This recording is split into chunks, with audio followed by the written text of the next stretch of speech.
மாயே விஷ்ணுமயே மாயா மாயா விஷ்ணு மாயா. அண்ணா சுவாமி அழைக்கின்றாரே, நம்ம அண்ணா சுவாமி அழைக்கின்றாரே. மாயன் மயம் ஆன்மீக அன்பர்களுக்கெல்லாம் என்னுடைய அன்பான ஆசீர்வாதத்தை தெரிவித்துக் கொள்கிறேன். மாயன் மயனை பொறுத்த வரைக்கும் உங்கள் நலன் பொருட்டே இறையருளால் குருவர்களாலும் ஒவ்வொரு தமிழ் மாத பலன்களை எல்லாம் சொல்லி வருகிறேன். அந்த வகையில மாயன் மயனை நீங்க தொடர்ந்து சப்ஸ்கிரைப் பண்ணி ஆதரவு தருவீங்கிற ஒரு நம்பிக்கை எனக்கு உண்டு. அந்த வகையில் பார்க்கும்போது மாதங்களில் நான் மார்கழி என்றான் மாதவன், அவன் சொன்னது பொய்யாக போய் விடுவான். அந்த வகையில இறைவனுடைய மாதம் பீடை மாதம் என்று சொல்வார்கள். அப்படி அல்ல, இது பீடை மாதம் அல்ல, பீடு மாதம் என்று சொல்வார்கள். பெருமை மிக்க ஒரு மாதம். இந்த மாதத்தை பொறுத்தவரை 12 ராசி 27 நட்சத்திரத்தை பொறுத்த வரைக்கும் அற்புதமான கிரகங்கள் யோக பலனை தரக்கூடிய ஒரு மாதமாகத்தான் அமைகிறது. அந்த வகையில கன்னிராசியை பொறுத்த வரைக்கும் எவ்வாறு இருக்கும்? என்னுடைய சோழி பிரசன்னத்தை பொறுத்த வரைக்கும் குரு சனி இருவரை வைத்தே நான் சோழி பிரசன்னம் பார்க்கின்றேன். அந்த வகையில கன்னிராசியை பொறுத்த வரைக்கும் சனி பகவான் வக்ரமாய் இப்ப வக்ர நிவர்த்தியும் ஆகிவிட்டார். கன்னியை பொறுத்த வரைக்கும் பாத்தீங்கன்னா வக்ரமானார். எப்படி கண்டக சனியா இருந்து சில அனுபவங்களை குரு மாதிரி இருந்து பாதங்களை தந்தார். அது ஒரு பாடம் நடத்துவதற்கு குரு தான் இருக்கணும்னு அவசியம் இல்லை. அனுபவமே அருகில் உள்ளவன் கூட அற்புதமான பாடத்தை நடத்தி நகர்ந்து சென்று விடுவார்.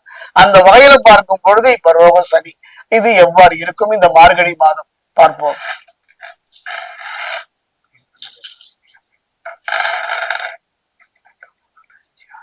கன்னியை பொறுத்த வரைக்கும் உத்திரம் 2, 3, 4.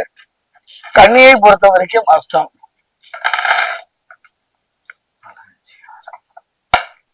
கன்னியை பொறுத்த வரைக்கும் சித்திரை 1, 2. கன்னிராசி அனுபவர்களே, ஒரு பொன் வைக்கும் இடத்துல பூ வைக்கிற மாதிரின்னு சொல்லுவாங்க. அந்த பொன் எந்த அளவுக்கு மனதுல சந்தோஷத்தை நிம்மதியை தருதோ அதை பூவும் தரும் அல்லவா. அந்த வகையில ஒரு அருமையான ஒரு வாய்ப்பு உங்களுக்கு. இழந்ததை திரும்ப பெறுவதோடு பிரச்சனை இல்லாத நிம்மதியான ஒரு காலமாக இந்த மார்கழி மாதம் அமையுமா? கண்டிப்பா அமையும். அதே நேரம் பாத்தீங்கன்னா பாதம் 3 மற்றும் 4ஆம் இடங்களை யார் இருக்கிறான்னு பாத்தீங்கன்னா கடத்திரகாரகன் என்று சொல்லக்கூடிய சுக்கிரன். அதாவது இந்த இவருடைய சஞ்சாரம், இவருடைய நடமாட்டம், இவருடைய நிகழ்வு அற்புதமான யோக பலனை தரப்போகின்றது. இதுவரை இருந்து வந்த பிரச்சனை, உறவுக்குள் இருந்து வந்த பிரச்சனை, அந்த உறவு கணவனமையா இருக்கலாம், அப்பா பிள்ளையா இருக்கலாம், அதே நேரம் சகோதர சகோதரியா இருக்கலாம். உறவே இல்லாமல் தனித்து தயங்கி வாழ்ந்தவங்க வாழ்க்கையில உறவுக்குள் இருந்து வந்த பிரச்சனைகள் படிப்படியாக குறைவதை நீங்களே கண்கூடாக பார்க்கலாம்.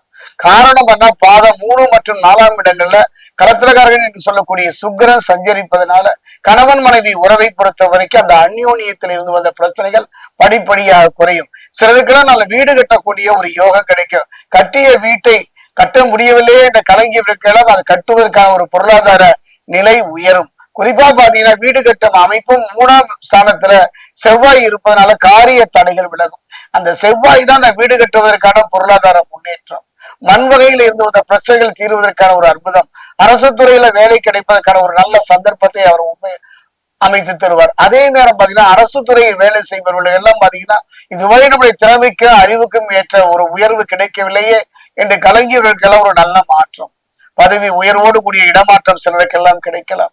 புரிந்து கொள்ளாமல் போராடிய உங்களுக்கு வாழ்க்கைகளை இனி புரிந்து கொண்டு எதை இழந்தோம், எப்போ இழந்தோம், எங்க இழந்தோம், இந்த 3க்கான தீர்வை தரக்கூடியவன் தான் செவ்வாய். செவ்வாயை பொறுத்த வரைக்கும் 3ஆம் ஸ்தானத்தை செவ்வாய் காரிய தடைகளை விலகுகின்ற ஒரு யோக பலனையும் தருகின்றார்.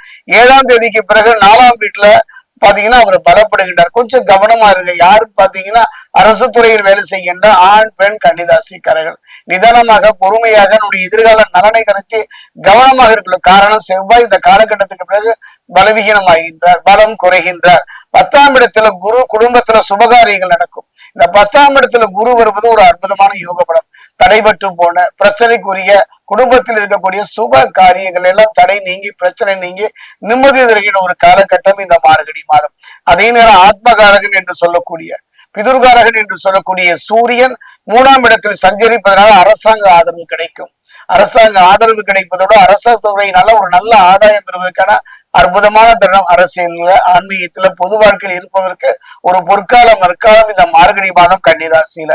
குறிப்பா பாத்தீங்கன்னா 12ஆம் வீட்டுல கேது. 12ஆம் வீட்டுல கேது வருவதெல்லாம் மனக்குழப்பம், மன சஞ்சலங்களை தரும். கவலையே பட வேண்டாம். அந்த நிலையை குரு பகவான் பார்த்துக் கொள்வார்.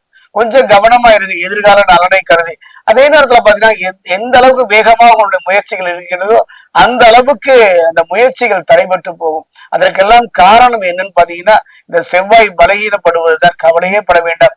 அந்த நிலையை மாற்றுகின்ற ஒரு அற்புதமான ஒரு நிலைத்தான் களத்திரகாரகன் சுக்கிரன் தருகிறார் இந்த மார்கழி மாதம். சனி ராகு சுக்கிரன் நன்மைகள் ஏற்படுகின்ற ஒரு காலம் இந்த மார்கழி மாதம். கவனமாக இருந்து விடுங்கள், நிதானமாக இருந்து விடுங்கள், பொறுமையாக இருக்கின்ற ஒரு காலம் இந்த காலகட்டம். மார்கழி மாதத்தை பொறுத்த வரைக்கும் நான் சொன்னேன் அல்லவா, கன்னிராசியை பொறுத்த வரைக்கும் ரோகசனியாக இருப்பதனால மிக கவனமாக இருந்து விட்டாலே போதும். அந்த வகையில் பார்க்கும் பொழுது இந்த மார்கழி மாதம் நற்பலன் தரக்கூடிய, நன்மை தரக்கூடிய, இழந்ததை திரும்ப பெறக்கூடிய ஒரு மாதமாகத்தான் அமைகிறது. அதே நேரத்தில் தெய்வ பலம் என்று சொல்லக்கூடிய இறையருளையும் சேர்த்துக் கொள்கின்ற ஒரு மாதம். என்னுடைய அனுபவத்துல கன்னிராசியை பொறுத்த வரைக்கும் எட்டா கனியாக நெருங்கவே முடியாத இருந்த அந்த பொருளாதார நெருக்கடி தீர்வுவதற்கான ஒரு அடிப்படை மாதம் இந்த மார்கழி மாதம். நீங்கள் செய்ய வேண்டியது ஒன்றையோட ரோகசனியாக இருப்பதனால திருத்தணி அருகே இருக்கக்கூடிய பாதசனீஸ்வரர் ஆலயம் சென்று ஒரு தேங்காய் வாங்கி இரண்டாக உடைத்து நல்லெண்ணெய் தீபம் ஏற்றுங்கள். அதே நேரம் பார்த்தீங்கன்னா அருகிலுடைய பெருமாள் ஆலயம் சென்று அங்கு தாயார் சன்னிதானத்துல ஒரு தேங்காய் வாங்கி இரண்டாக உடைத்து நெய் நிரப்பி தீபம் செய்வீர்களானால் அற்புதமான ஒரு யோக பலன். இதுவரை விரய செலவை மட்டுமே சந்தித்து வந்த உங்க வாழ்க்கையில விரயம் சுபமாக மாற்றுகின்ற வல்லமை இந்த தெய்வ பலத்துக்கு உண்டு. அதற்கான ஒரு தருணம் காலம் இந்த மார்கழி மாதம் கன்னிராசி.